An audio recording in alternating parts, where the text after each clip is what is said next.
Reader for the evening, or next performer, Eamon. Oh, there he is.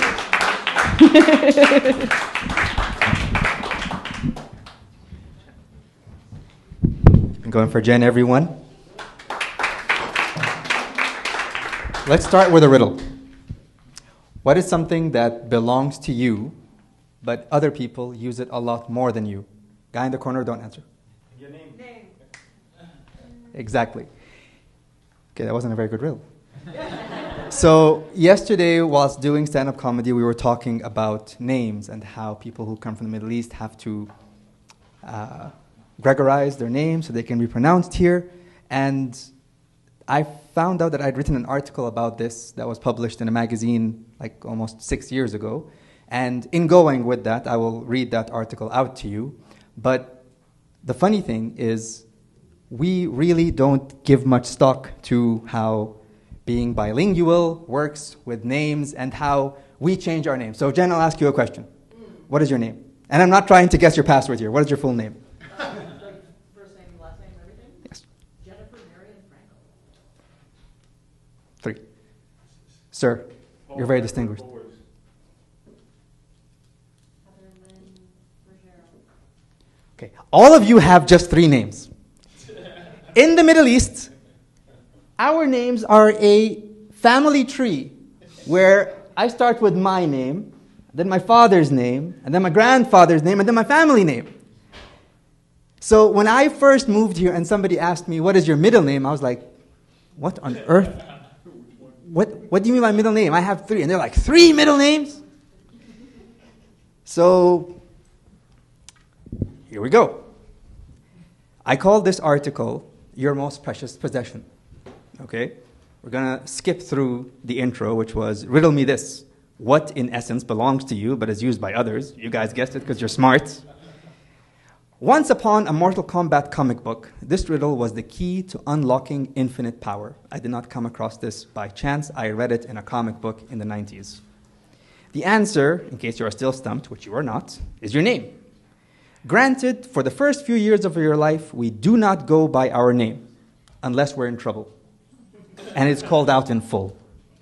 It's a mouthful if you're from the Middle East, but for you guys, just like 3 names. So, it is always a ridiculous pet name, beloved to our parents, grandparents, relatives, and friends, or all of the above. It is only once we start to understand the power of our names that we really take ownership of them.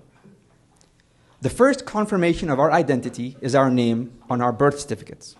It is what serves to differentiate us from the numerous other loud, crying, adorably cute babies. When we first learn to grasp a pen, the first thing we write is our name. As we grow slightly older, we begin to doodle it, making characters out of it. Undoubtedly, we will go through a phase where we wish to change our names. Early on, if it persists, seek professional help. To something we saw on TV. For me, personally, it was Jason Bourne.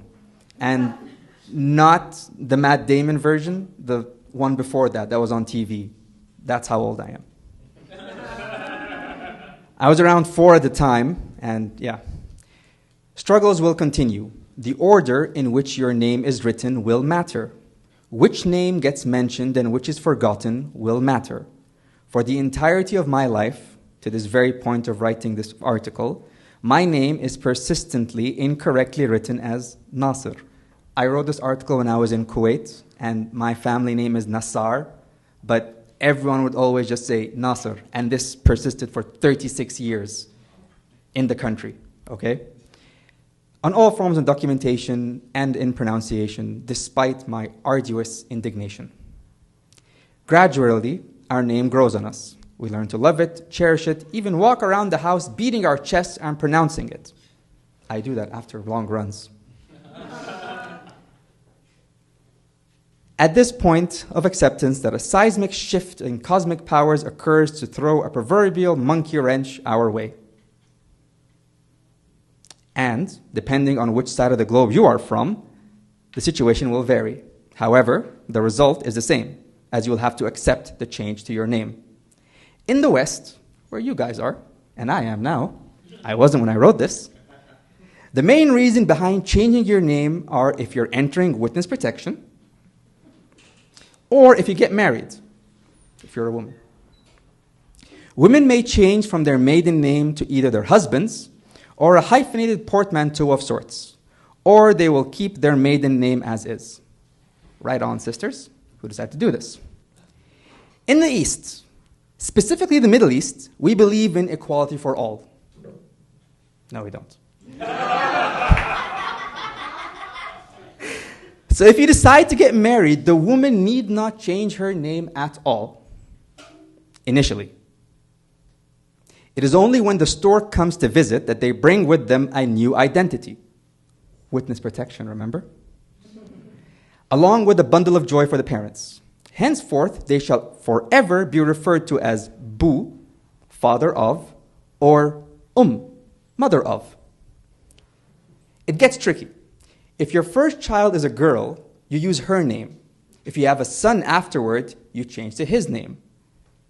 If your first child is a boy, you're all set. That is your new identity. So, for example, my son sitting in the back, his name is Amir. So, I would be called Bu Amir. I cease to be Ayman.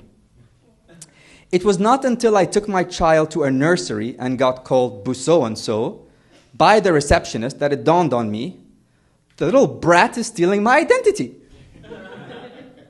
It was a stark realization with vast writing implications. I had accomplished so much, in my humble opinion, as myself. I suddenly remembered opening my very first bank account and signing my name for the very first time at the age of 11.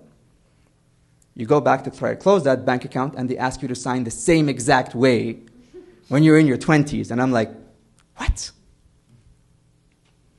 I remember how I loved the pointy edges of all the letters of my name and how during my first job I signed my name in full on every document I was viewing, only to realize how time-consuming it was, and then I just used my initials. And now, all of a sudden, my crowning achievement that redefines me is my offspring.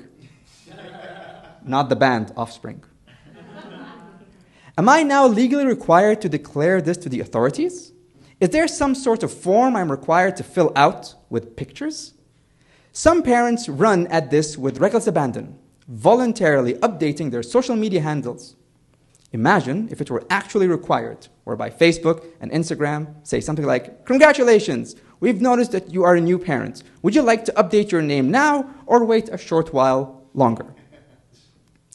We all dream of achieving self-actualization and not merely riding on the coattails of our fathers or family names, one would hope. Hence, we should not be guilty of doing the same with our offspring's name. Now, just a little thing before I go. Amir means prince. So when I named him, and he was born in the US, he only has 3 names, Amir, Ayman, Nassar. So his name is a vanity for me because if I'm ever angry at him and I call him by his full name, it's like I'm calling myself royalty. Thank you.